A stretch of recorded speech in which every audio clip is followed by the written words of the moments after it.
Last Devil to Die. Guilty pleasure. People we meet on vacation.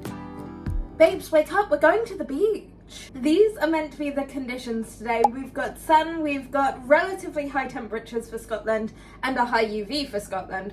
So where am I going? The beach. Before I get ahead of myself, let me intro this video a little bit to you. This is going to be a weekly reading vlog. So the first book we're reading this week is The Last Devil to Die by Richard Osman. This is the fourth book in the Thursday Murder Club. I'm already about halfway through this, so I'm hoping to finish her today. If you are looking for a very easy reading, cozy murder mystery type thing, the Thursday Murder Club is a great option. Obviously I haven't quite finished the whole series yet, and there's another one coming out in September. I think it's September 25th. If I'm wrong, I'll put something here saying I'm wrong. I'm anticipating this will be either a 3 or a 3.5 star read, and for me 3 stars means this is a good book. Perhaps I think critically there's some points that could be improved. If you want a 5-star read from me, I need it to be the best it could possibly be as a written piece of work, and for me to fall in love with it. I'm a difficult person to please. We're starting on page 209. Let's see how much of this we can get read. And yes, I'm going to pop a top on. I'll see you down on these sands.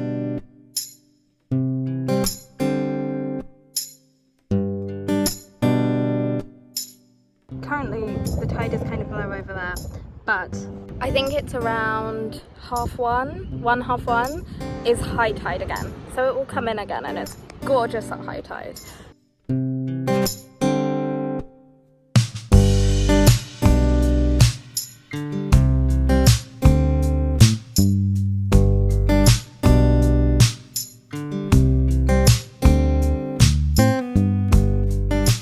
So I've just made it to page 254, I think, and we just had a scene that really embodies my qualms with this series, which was we had a lunch with a load of people around the table, and they introduced how many people there were, but by the end of the scene I'd almost forgotten everyone that was around the table, because the scene's not long enough to really make it feel like each person there has a necessary contribution to being there.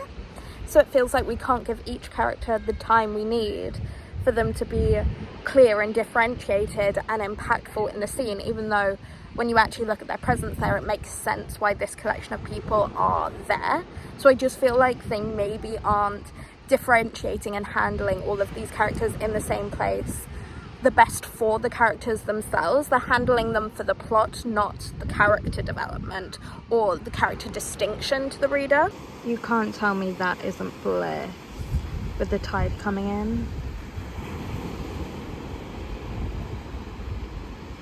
I know this lighting might not be the best, and my car is on and the AC is going. I turned her down a little bit, but it is so warm in this car. I finished The Last Devil to Die, and I will talk a bit more about my thoughts and everything and collect my thoughts when I get home.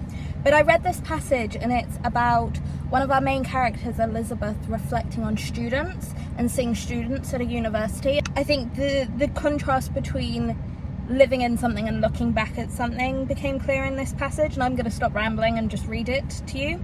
How young they all are, though many of them will feel old. How beautiful they are, though how ugly some of them will feel. Elizabeth remembers lying on the grass in quads like this almost 60 years ago now. Though of course not 60 years ago, because she is still there, can still smell the grass and the cigarettes and the rough tweed arms brushing against hers.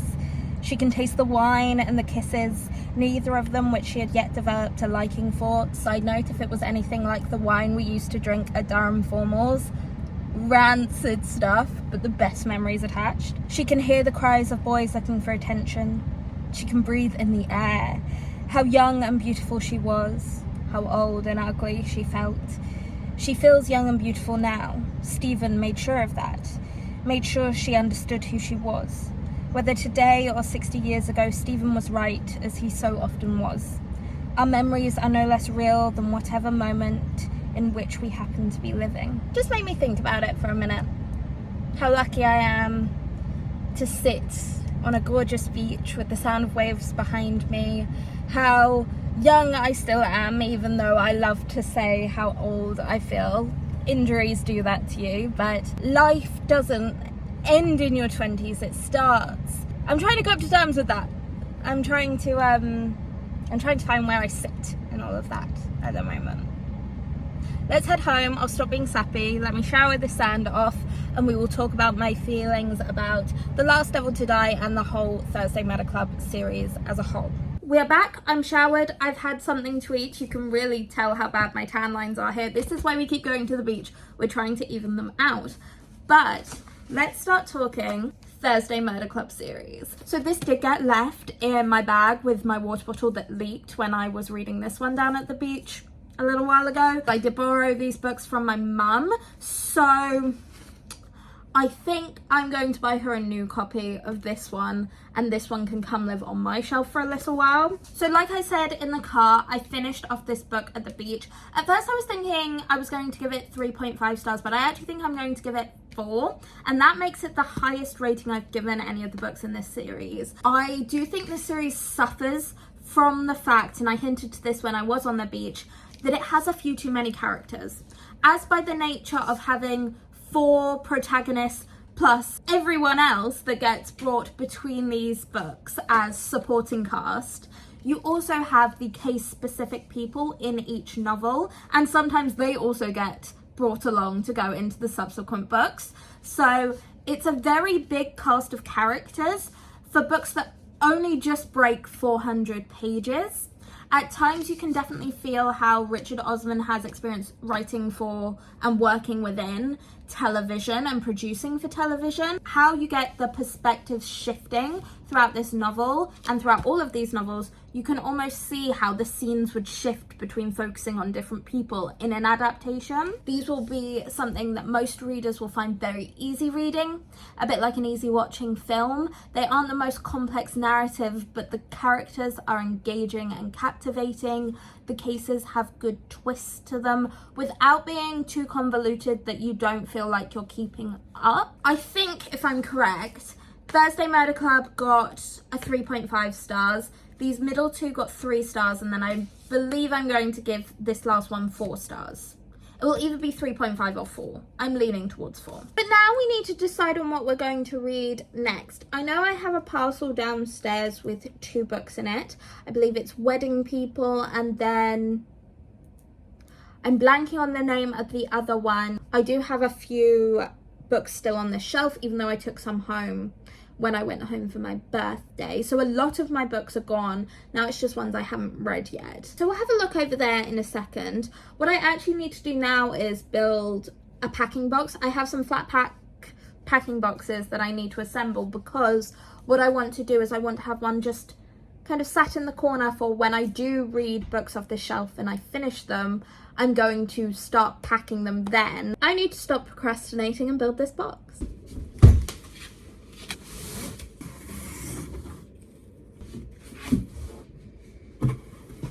This is Heart-Wrecked, book 1 of the Hollow's Garage series by Kate Crew. I read this recently. I'll be honest, it's a very guilty pleasure read for me. I read it literally in one sitting, maybe over the course of 3 or 4 hours one evening. I'm not sure it's the most well-written thing in the world. I have a tendency to believe it's self-published, because there were a couple of copy editing inconsistencies in here that I did pick up on, and the characterization I think could have done with some work, but I gave it 3 stars because I really enjoyed it. I think this hits such a guilty pleasure. I ordered this right when I'd finished Motorheads. I grew up watching Fast and Furious, so this definitely scratched that little racing car content itch for me. I'm a sucker for protective men, and when I say that, I don't mean overprotective, overbearing men. I mean men who understand, oh yeah, she's powerful, she can take care of herself. She doesn't have to all of the time though. That's what I like. Recognizing the strength of the women in your life, but still being there to back them up and protect them when necessary. That is hot. And that we got in here. So these are our fiction options, other than the bits I haven't picked up downstairs. Intermezzo by Sally Rooney. I'm not a huge Sally Rooney fan, but I thought I'd give her another go. The Miseducation of Cameron Post. I had wanted to get to this one in Pride Month. We're now in July, but I brought that from home after my birthday in hopes of getting to it because it's been sat on my bookshelf for years. Say You Swear by Megan Brandy. I've heard great things about this. I've seen it all over TikTok. I think it is romance, but it's football based, like American football. I think there's a lot of kind of emotional, complex things going on in this one. This is We Solve Murders by Richard Osman. I believe this is his most recent release, but it's not Thursday Murder Club related. Briar You series. This is one that I've had for ages. I do want to get to. I read the Off-Campus series and then I reread them earlier this year. I've never got around to this series. I want to. The Grandest Game I've actually read, but the second one comes out at the end of this month. Daughter of the Burning City by Amanda Foody. I am not entirely sure what this is about, but I read by Amanda Foody, is it the Shadow Games series? Which is an amazing series, highly recommend, and I loved that. So this one I want to get to. And then Serpent and Dove, fantasy. I'm not a huge fantasy person, but I kept it here just in case I wanted some fantasy. These are all more academic reference non-fiction books, which isn't what we're vying for right now. We would like a fiction. It's between Intermezzo and maybe Say You Swear. Different vibes. So from what I know about Intermezzo, it follows two brothers. There's chess involved. There's explorations of grief and love, which sound exactly like things I would like. But then Normal People sounded like something I would like, and the no punctuation marks really infuriated me. But granted, that was back in 2020 or 2021, so I would have been 17, 18, 19, somewhere around there. I'm 23 now. I've done a whole literature degree. Maybe I would get on better with Sally Rooney's writing now that I've read more diversely than I would have then. Or do we go, I don't know loads about this, but what I imagine is romance, sports, with a bit more emotional depth than perhaps a more fluffier romance. I've seen people cry to this book is essentially what I'm saying. I think maybe the smart thing to do is not go for the romance whilst I'm analysing romance, because I'm actively writing my analysis chapter of my dissertation, and give Sally Rooney another go. I know a lot of people love Sally Rooney. I know she has some die-hard fans, so I'm hoping that I don't make anyone angry with however I feel about this book.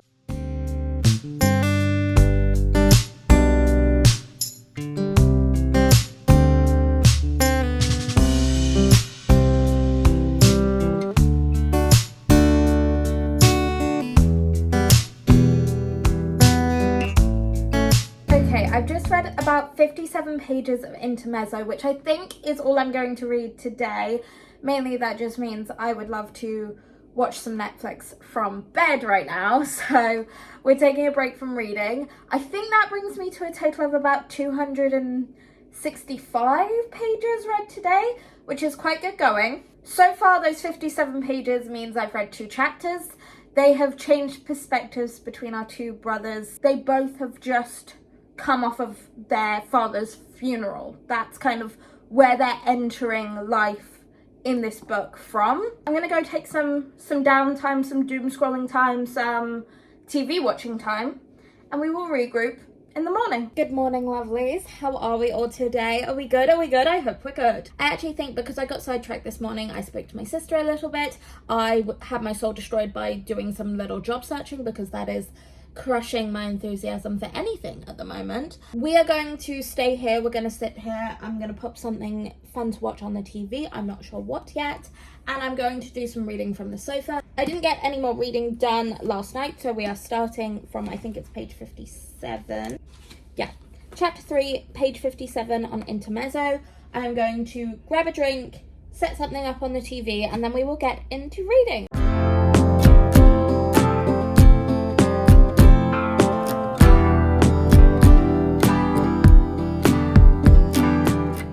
So one thing I'm really noticing, and I'm not sure how I'm getting on with, there's this very stunted writing style that I know is probably an attempt to show monotony of life and this reoccurring nature of monotonous events, right?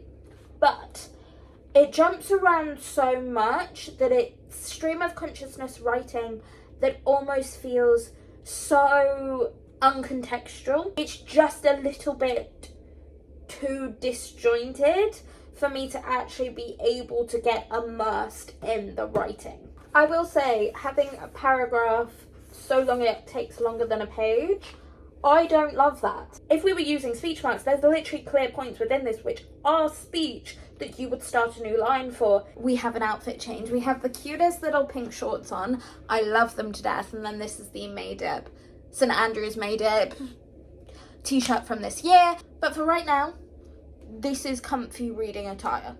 And that's all it needs to be. Okay. We're at page 150 in Intermezzo, and I think I'm starting to get to grips a little bit more with the writing style, and so it's starting to get a little bit easier to actually get into the story now. This is a very character-driven story. I tend to believe that Sally Rooney is a very character-driven writer rather than plot-based, although I don't actually know if there is really a plot to this story or whether it's just how both of these brothers are coming to terms with grief because they lost their father at the beginning of the novel and how they navigate romantic relationships at the same time. Something very interesting is there's a 10-year age gap between the brothers, and they are both currently in romantic or sexual relationships with women who are closer to their brother's age than their own. What's also interesting as we switch perspectives is you're seeing how each brother perceives each other that differs from how they perceive themselves, if that makes sense. I will say Ivan is reminding me a lot of Spencer from Criminal Minds. I think we're gonna stick with this. Like I say, we're about 150 pages in.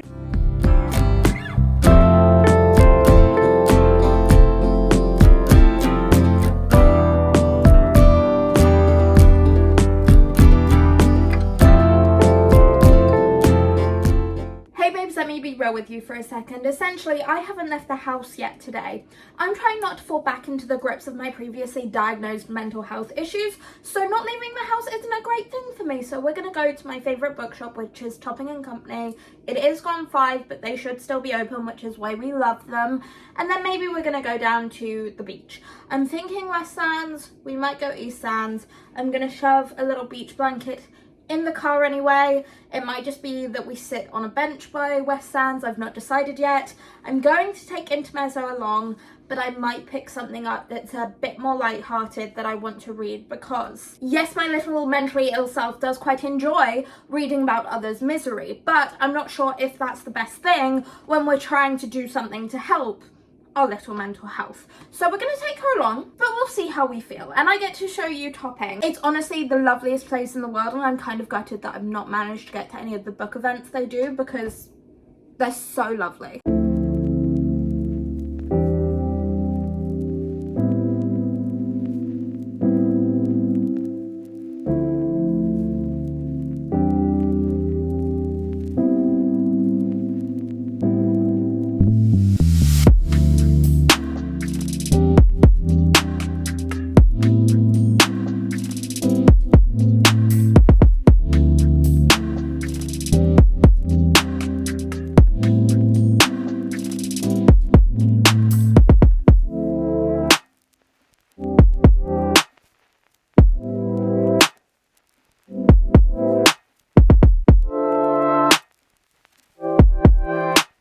Hey boos, how are we?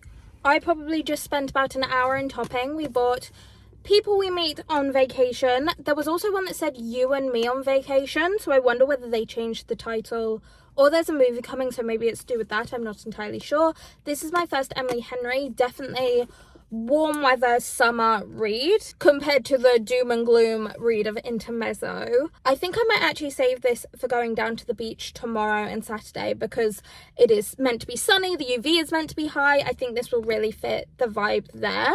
But we're going to have a little read of some more Intermezzo. We are at West Sands. I've not quite decided where we're going to go yet. We're going to scope it out together. We're going to see what we see. We're going to see what we see. Welcome to West Sands. With so many seagulls right now. As you can see, East Sands, where we were yesterday, definitely smaller, but I love it.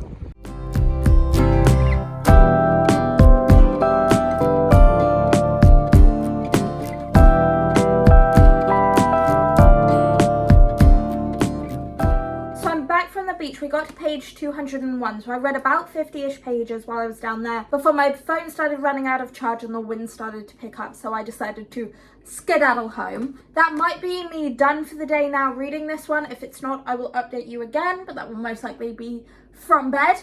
If it is me done for the day, we will catch up tomorrow. It is meant to be brilliant sunshine and the UV is meant to hit 7 tomorrow, so it's perfect to sort out these tan lines. We are going to go down to the beach, so I think it's definitely going to be a people we meet on vacation kind of reading day, not an intermezzo one. It's growing on me.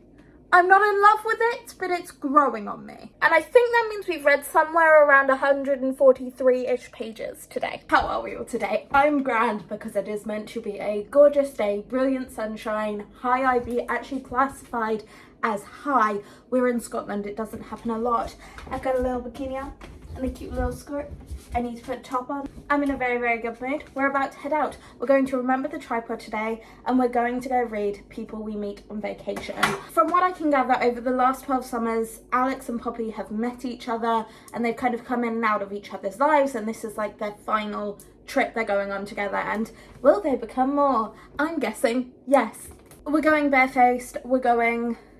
What does my hair think it's doing? There we go. Honestly, it could kind of do with a wash, but if there's the potential that sand's gonna get in it and potentially seawater, we're gonna wait until we get home. So we're just making do, really. And also, when I then spray sun cream down the parting of my hair, I'm not gonna get annoyed that I'm messing up freshly washed hair. Speaking of, we are currently using the Hawaiian Tropics 30 SPF dry oil spray because I find I get the best tan with this one. I think we're going to wear this little pink top. It's just from Cotton On. Honestly, it's my first piece of clothing I've owned from Cotton On.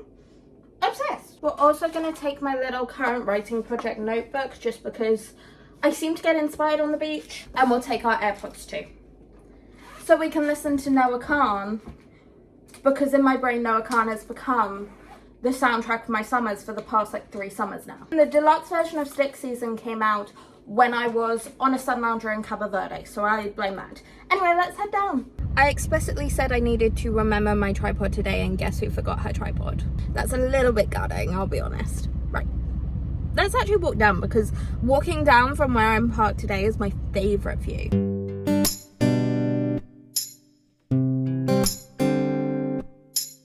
Just to help you get your bearings a little bit, we're the complete other end of East Sands than we were the other day. So the other day we were down that way, and this time we're down on the far, you're looking at the sea on the right hand side, which is my favourite side to be. Also, the tide is quite low right now. Essentially an hour ago was actual low tide, because yes, I do have a tab open on Safari at all times. It tells me the tides in St Andrews, that's who I've become. But about 3 p.m.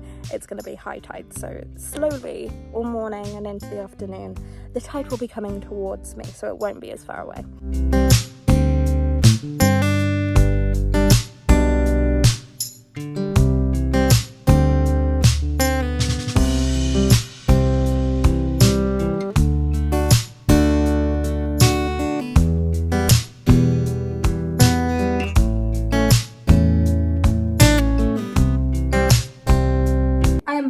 Slightly covered in a sheen of sweat and sand, and I've decided that it's perfectly acceptable just to walk around in a little bikini top if you've recently left the beach. But in my first year of uni, I definitely would have probably just worn this as a clubbing top. They practically looked like this, my clubbing tops. I took tiny little clubbing top to the extreme. We were down on the beach for about 5 hours. We got prime UV hours in. According to my weather app, we got up to a good chunk of UV 7, which is unheard of in Scotland, people. This is Scotland. We're normally at like a 4, so these tan lines came from it being a UV 6. We have hopes, people, we have hopes. Anyway, we're on page 258 of People We Meet on Vacation. Honestly, I am really enjoying this. We're intertwining past summer trips they've been on, because this is kind of their thing. They go on a summer trip every year, and it started when they were driving back from college. They met at college once, didn't really interact again, and then they met again because they were carpooling on their way home because they're from the same town.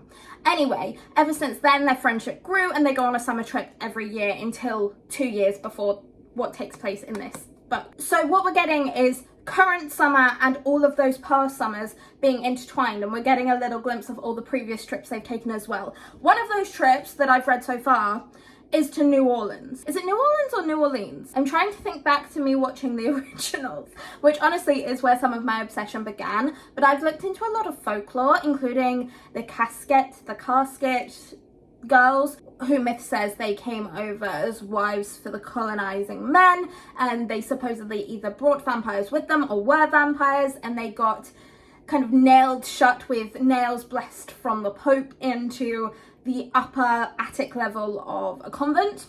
I actually have a video essay all about that kind of myth, but I just am really obsessed with all of the myth and the legend and the folklore. I would love to do a trip there. It's one of my top 3 places, I think. I mean, obviously I'd love to do the Bourbon Street and the bars and the partying of it all. I'd love to see the Lafayette Cemetery. I'd love to do the ghost and vampire tours. I'd love to do all of it, really, to look at the history. I'd love to go on a streetcar and have my copy of the play A Streetcar Named Desire and take a little photo shoot with it there.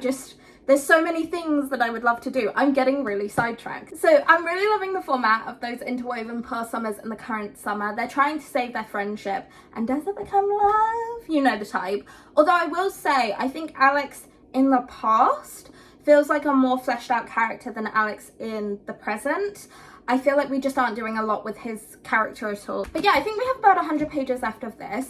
I am currently about to go shower because I can't stand the feeling of sand when I'm anywhere but on a beach. So I'll come back to you if we do any reading post-shower. So my tripod kind of just broke.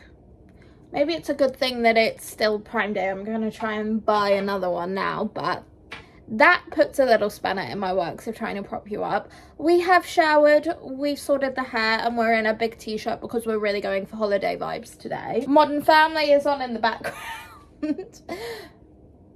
Yeah, we're gonna keep reading after I now source a new tripod on Amazon. This lighting may be terrible, but we have a ring light and a lamp. I did my little call with my parents. We actually ended up talking for about 2.5 hours. So that ate up a large part of my evening, but I finished The People We Meet on Vacation by Emily Henry.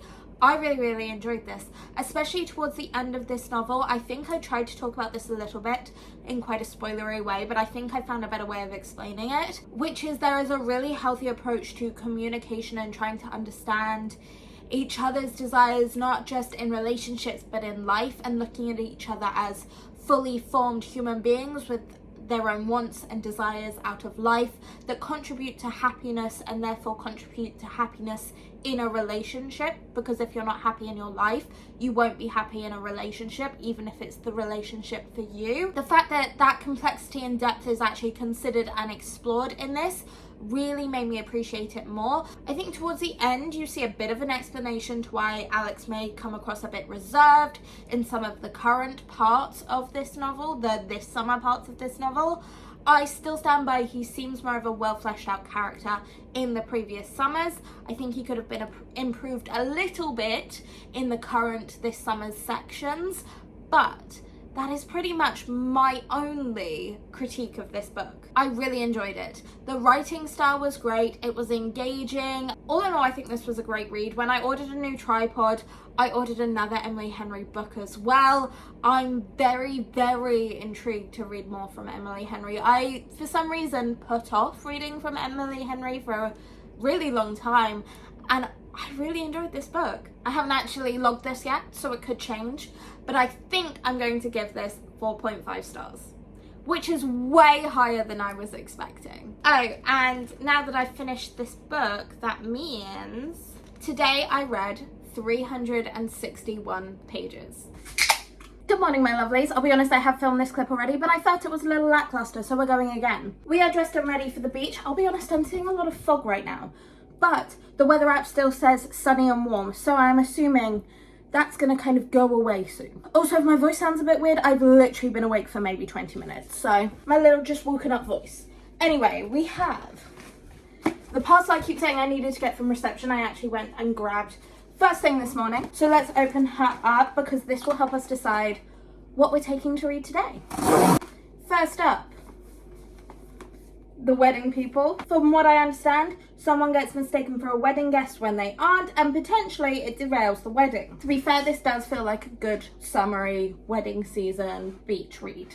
And then we also have Deep Cuts by Holly Brickley. Now, the fact that this author shares my name, even if it's spelt differently, is that working in this book's favour? Yes. From what I understand, this is about Joe and Percy. Joe is a musician. Percy is the one that kind of believes in him and helps transform him into a star. Obviously, there's romantic feelings that get in the way, because of course there always is. But this is kind of indie sleaze, noughties music in novel form. And I'll be honest, that does speak to me a little bit. That does sound fun. So maybe we go with this one because it's different from what I have been reading. And I saw Jack Edwards rated this 5 stars, so I anticipate, since it's things that I already know I should like, that this will be good. Let's head down to the beach. Hopefully there's going to be a bit of a breeze.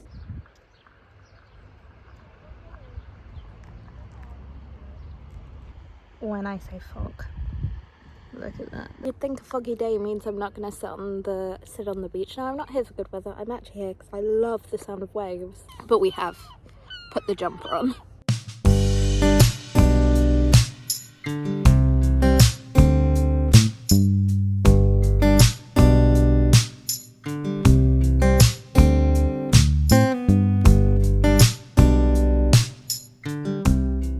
It's categorically cruel that it's great sunshine away from the beach, but the beach is so full of fog. I did try and film this clip in the car, but I don't have a tripod currently. You were rocking incessantly because I talk with my hands a lot, thus moving the car.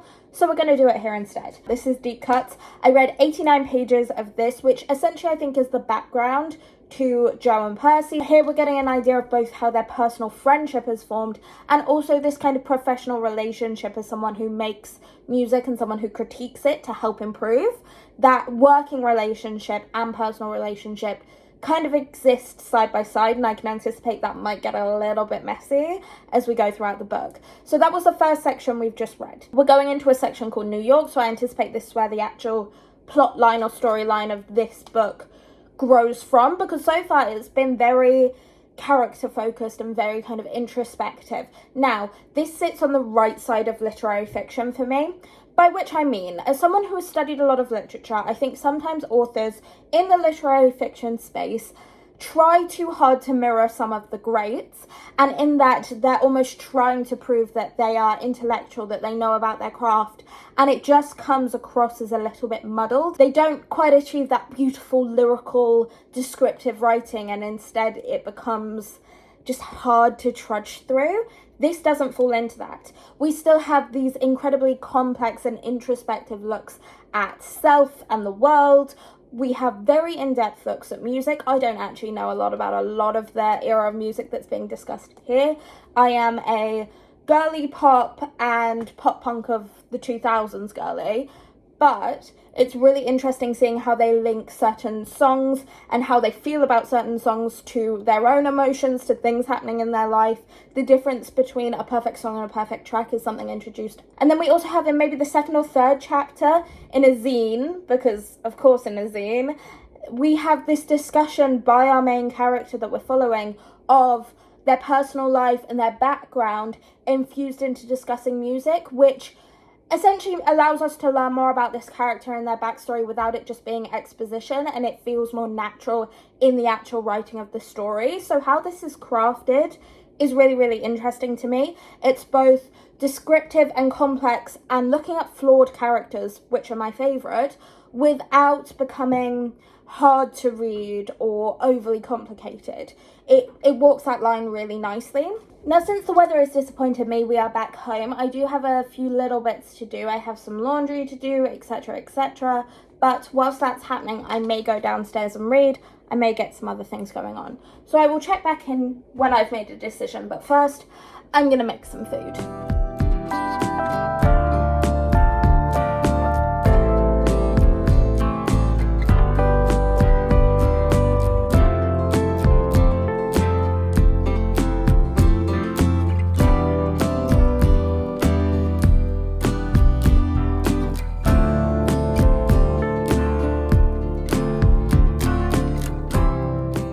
we've done our laundry. We popped to M&S and picked up a lovely crisp rosé, told to pair with salads, which always means it's so lovely and fresh. I love a little rosé in summer. Because I am, at heart, a wine girl. I love a cocktail, but take me to a fancy wine bar and I'm in heaven.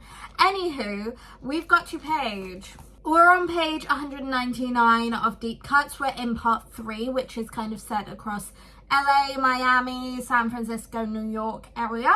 The one comment I'm really having is this synopsis makes it sound like Joe and Percy are our two main characters, and that's not really the case. Joe isn't present for actually quite a lot of this novel. It's such a character study of Percy, which I like. It's just, it's not what I expected, and as a result, it feels like Joe, who is really monumental to Percy and this storyline, just feels very weak as a character and literally absent as a character. But I think I have about 70-ish pages left because this is a really short book, and I will check in with you when I finish this. I have thoughts, they're quite jumbled thoughts, but I'm going to try and explain them to you. My first thought is that this is a journey of self-discovery and growth for Percy mainly, and Joe is too absent for the majority of the middle section of this novel for the ending to be satisfying to me. To the point that for a while I thought this was going to be a 4.5 star read, and the ending has made it either a 3.5 or a 4. I'm yet to decide. However, I stand by my statement that this sits on the right side of literary fiction for me.